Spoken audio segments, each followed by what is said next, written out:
Qualquer vício escraviza e mata. Não te vincules aos chamados aperitivos sociais, que dão margem a lamentáveis processos de alcoolismo. Nem adotes a posição de fumante, por parecer-te uma postura distinta e de elegância, mas que conduz às algemas do tabagismo assassino.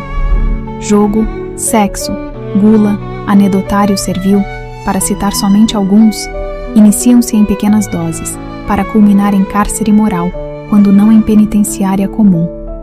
Uma vida sadia torna-se ditosa e prolongada, a benefício daquele que assim a preserva.